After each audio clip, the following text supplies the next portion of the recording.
In the heart of Omachukwu, a small village surrounded by hills and flowing rivers, lived a young woman named Obiageli. Known far and wide for her beauty, her ebony skin glistened under the sun, and her smile could light up the darkest day. Her father, a respected elder in the village, often reminded her that her beauty was a gift, but it was her character that would shape her future. As Obiageli grew older, many suitors came to her father's compound, each eager to win her hand in marriage. Among them were men of different kinds. Some were kind-hearted farmers, some were skilled hunters, and a few were wealthy traders who traveled to far-off lands. One thing was clear: Obiageli had choices. Her father, Chief Nnamdi, always reminded her of the virtues of a good man. "Obiageli," he would say, "a man of good character is like a well in the dry season. His heart never runs out of kindness. Do not be swayed by riches, for wealth may disappear, but a man's character endures." But Obiageli's mind was fixed elsewhere. She admired Chukwudi, a wealthy trader who often returned from his journeys with bags full of gold, exotic clothes, and spices that the village had never seen before.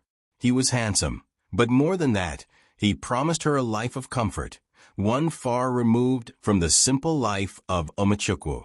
Chukwudi's wealth dazzled Obiageli, and she began to dream of a future filled with fine things, silk dresses, golden earrings, and servants to wait on her.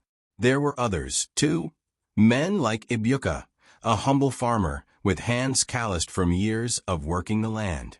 Ibuka was kind and soft-spoken, always thinking of others before himself.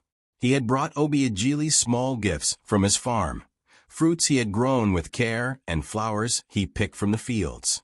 But in Obiageli's eyes, these gifts seemed meager compared to the riches Chukwudi offered. Ignoring the advice of her father and the elders of the village, Obiageli chose Chukwudi. The day of their marriage was a grand affair, unlike anything the village had seen before. Chukwudi sped no expense. He brought musicians, dancers, and more food than the village could eat in a week. Obiageli wore the finest clothes, and her new home was the envy of all the women in Omachukwu. But as the months turned into years, Obiageli began to notice the cracks in her seemingly perfect life. Chukwudi was not the kind-hearted man she had imagined. He was harsh, demanding, and treated her more like an ornament than a partner. The riches he once flaunted became chains that bound her. He would leave for weeks at a time on his trading journeys, and when he returned, his temper would flare over the smallest things. Obiageli felt trapped in a gilded cage, surrounded by wealth, but starved of affection. Meanwhile, she often saw Ibuka from afar, working on his farm with a peaceful smile. He had married a kind woman from the neighboring village, and together they lived a simple but happy life. They had little, but they shared everything: love, laughter, and respect. Obiageli's heart ached as she watched them, realizing that she had traded the priceless warmth of love for cold material wealth. One evening, during a village festival, Obiageli sat alone in her grand house, listening to the distant sounds of laughter and music. Chukwudi was away on one of his long trips, and for the first time, she allowed herself to feel the full weight of her choices.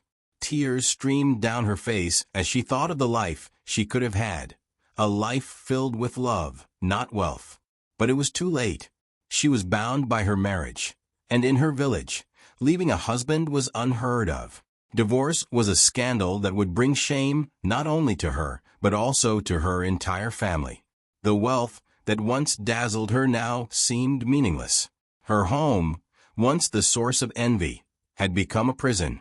Obiageli realized that she had made her choice, and now she had to live with it. She had traded the intangible richness of love and character for material wealth, and in doing so, she had lost herself. As the years went on, Obiageli's beauty faded, as did her joy. She grew bitter and withdrawn, a shadow of the vibrant young woman who once had the whole village at her feet.